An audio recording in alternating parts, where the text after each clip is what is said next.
just to give it more authority. But, I heard it from somebody who has a beard. but like, if you wasn't sure if it was a man or a woman. eat something that's raw, like swine, there's something about your prayers aren't accepted for an X amount of days. 40 days, 60 40 days. days. Yeah, and that's even unintentionally or intentionally?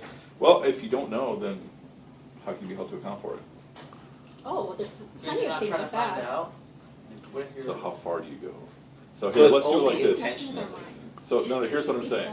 I'm saying, okay, suppose you go to a Muslim restaurant, okay, and suppose in giant letters it says, "This is all zabiha meat. We'll give you 50 grand if you can prove that it's not." Right?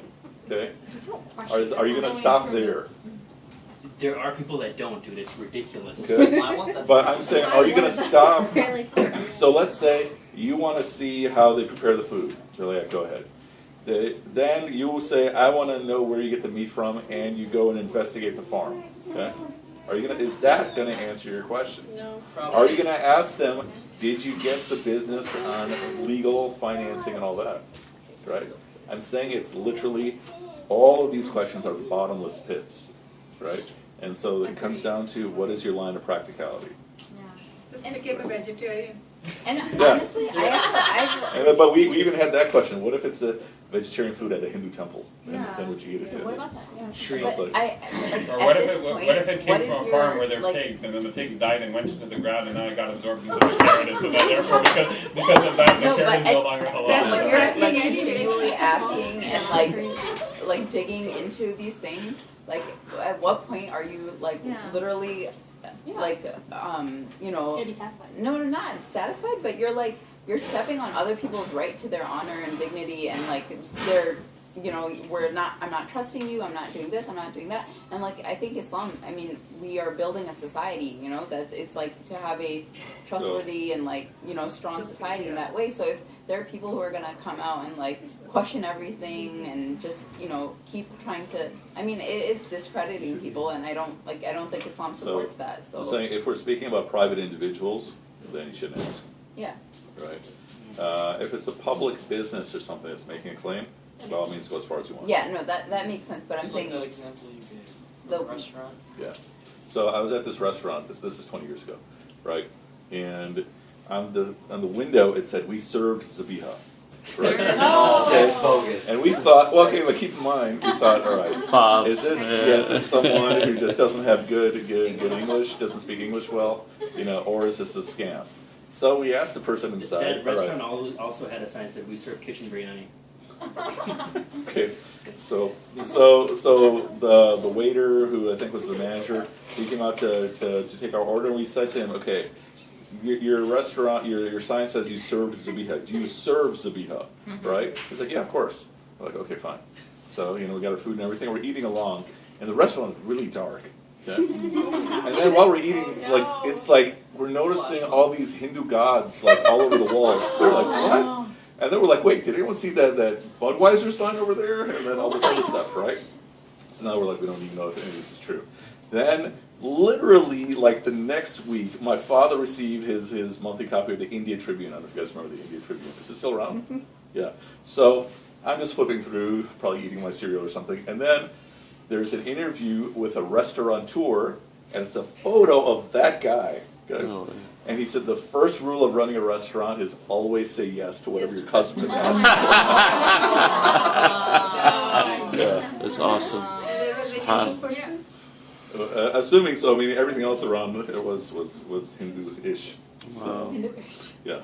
I don't want to make this like a topic for discussion, but I just But I'm want to going to like. ask anyway. But I'm going to bring it up anyway, just as like a thought, you know.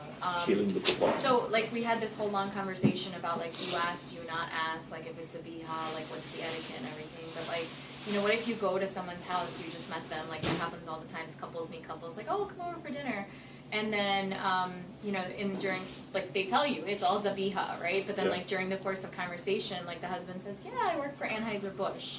But what does one have to do with the other? No, I mean, like, some people would, like, right, so, like, well, if the income is then not halal because it's beer, again, then it's- is it not? If they're telling you it's zabiha, then you assume that even the purchase was on halal money.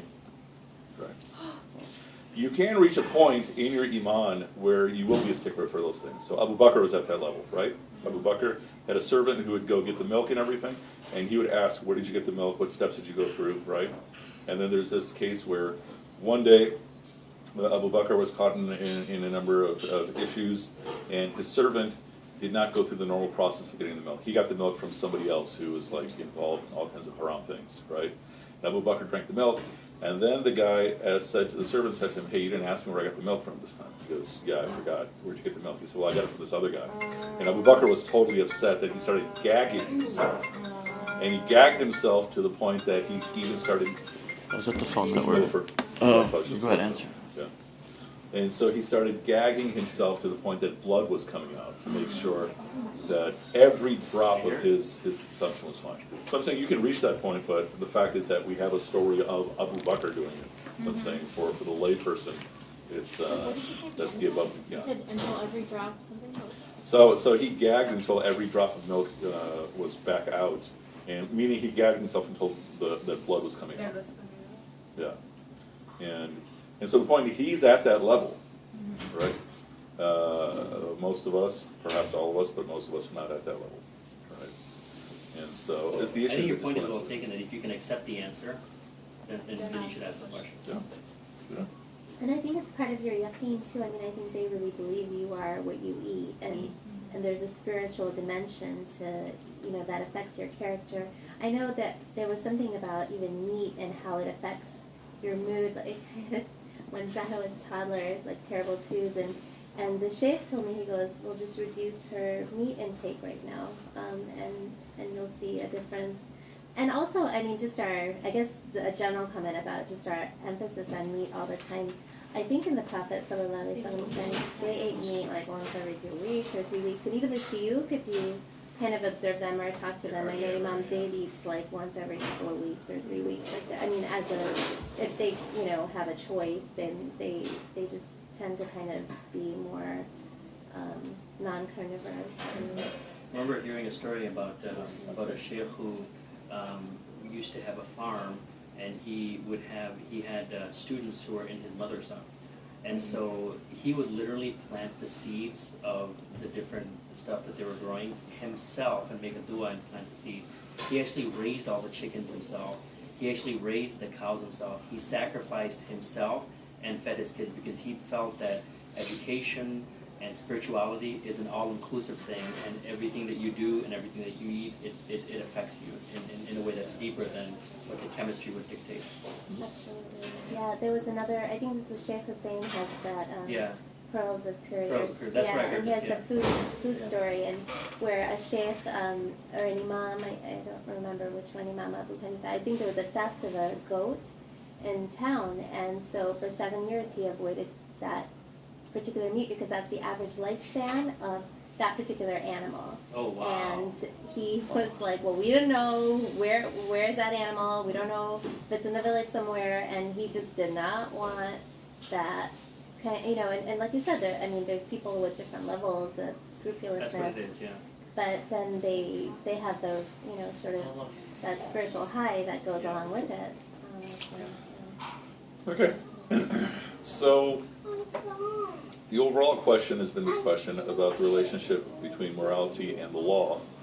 We have about 6 minutes. How much time do we have? It's 8:19 right now. Yeah, what time is it? 7 minutes, 8 minutes. Okay.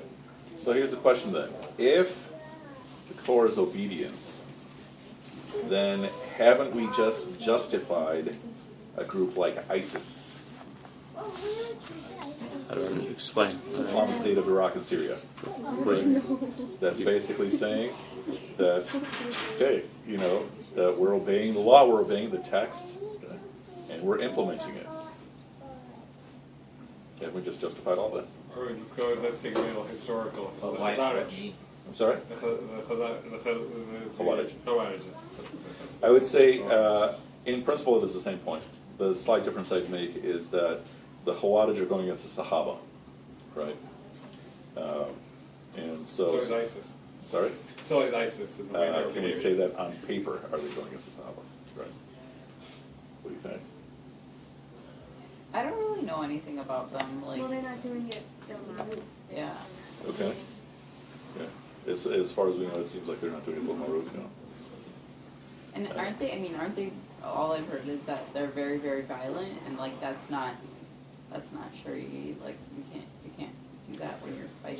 So let's say hypothetically, you let's say okay. So we'll assume there's a whole bunch of question marks behind what's the truth of ISIS and everything. But let's say hypothetically, what they're doing is they're implementing Islamic law, implementing all the hudoods and everything, right? In the right way, like According in to the letter of like the the laws, most as they just, understand it. awesome way. Meaning they're following the text, right? Isn't that consistent with what we've been talking about? Let's use the Taliban in Say it Afghanistan, could for be. example. It could be But in like their these are perspective. horrible. I mean, it could be in their perspective. But these, That makes both of those sense. examples, those are people who, like, I feel like are not following the text even. They just went to the extreme of everything. That's like not what we're taught. How do Like, we determine that? yeah, well, like you have to have compassion, and like if you don't listen to the ayats that tell you, you know, killing one man is like killing all of humanity, but then do listen to like another ayat that, you know, is about like, you know, killing like oppressors, like that's you're not following the text. You have to find like a balance between those two things. So like I think these groups, they're not really like following the Sharia. So I feel like that's why I think obviously none of us support them. So like, you know. Okay. I think it's hard to deal with hypotheticals when you're dealing with a real organization. We probably should have a hypothetical organization. So And there's a million other hypothetical factors that are realities Fine. of that situation. That I mean, we're Hypothetical, sitting like, here in a perfect comfortable living reality. room, you know. So I'm saying you have so we'll have a hypothetical organization that is implementing Islam, and they're taking the letter of the law. Okay. So if you steal and you're found guilty, your hand's going to be cut off. If you murder, then your life's going to be taken. Okay. Whatever big hudoods, zina, all those things. Sorry? Get stoned, yeah. But they're like looking for all of the like the kind of alleviating factors on those things. Like if they're stealing, they look, you know, are they hungry? Or is there like a problem in the state that we weren't able to provide for them? So like, let's say they do that too. they do that too, and this is just a person who's like malicious and just wants to steal. And That's eventually what it comes down to, yeah. okay, What do you think? You have to follow not just the law, but also that's where the sunnah of the prophets of Allah is. Did they actually do it the way the prophets of Allah, not just, the way the prophets of Allah did, where he, again, the method of teaching, it's not that he just took over Medina, he sent a teacher, the teacher taught, and so that Islam had entered every house. At that point, when the people's heart was ready to accept Islam, then he brought an Islamic state. Okay, so how do we determine that? Especially if the entire population is already Muslim. Because, well, I guess you would have to ask how do you determine that by looking at whether the people? I mean, I guess you're just going back to the prophets of Allah at those time. The people themselves were well pleased with being part of the Islamic State. So you could actually, as a general rule, they actually pledged allegiance. They actually pledged allegiance to the prophets of Allah. So even the surrounding tribes entered into a legal, an agreement. So there are some conditions there that you do not see in the current situations. Rather, what you tend to see are, people coming in saying, "This is, I'm in charge." More Darth Vader than anything else in terms of the way things we're going to put things in order, and this is the way we're going to do things to make it right. Okay. But, even in Muhammad's time, when he had really prepared these folks' hearts over the course of 10 years to be able to receive the political injunctions and all the social injunctions, even in that situation, when we assumed that everyone knew Islam and had the Prophet Muhammad right in front of them, they still committed zina, they still lied. I mean, they still stole. And when Muhammad was confronted with those situations, he didn't just blindly enact the punishment. There was a process, and in fact, in terms of the we all know the famous hadith of Al-Jannah where he actually asked him to ask for forgiveness, and they kept going back. And so, I don't think it's that simple. Okay. What I'm suggesting still is that, you know, we brought our argument to the point, which I think is correct, that, okay, our default is obedience, right? But what I'm suggesting is that hypothetical group can make the exact same argument, right? And do things that we would regard as completely un-Islamic, immoral, those things. Yes, ma'am? Well, I mean,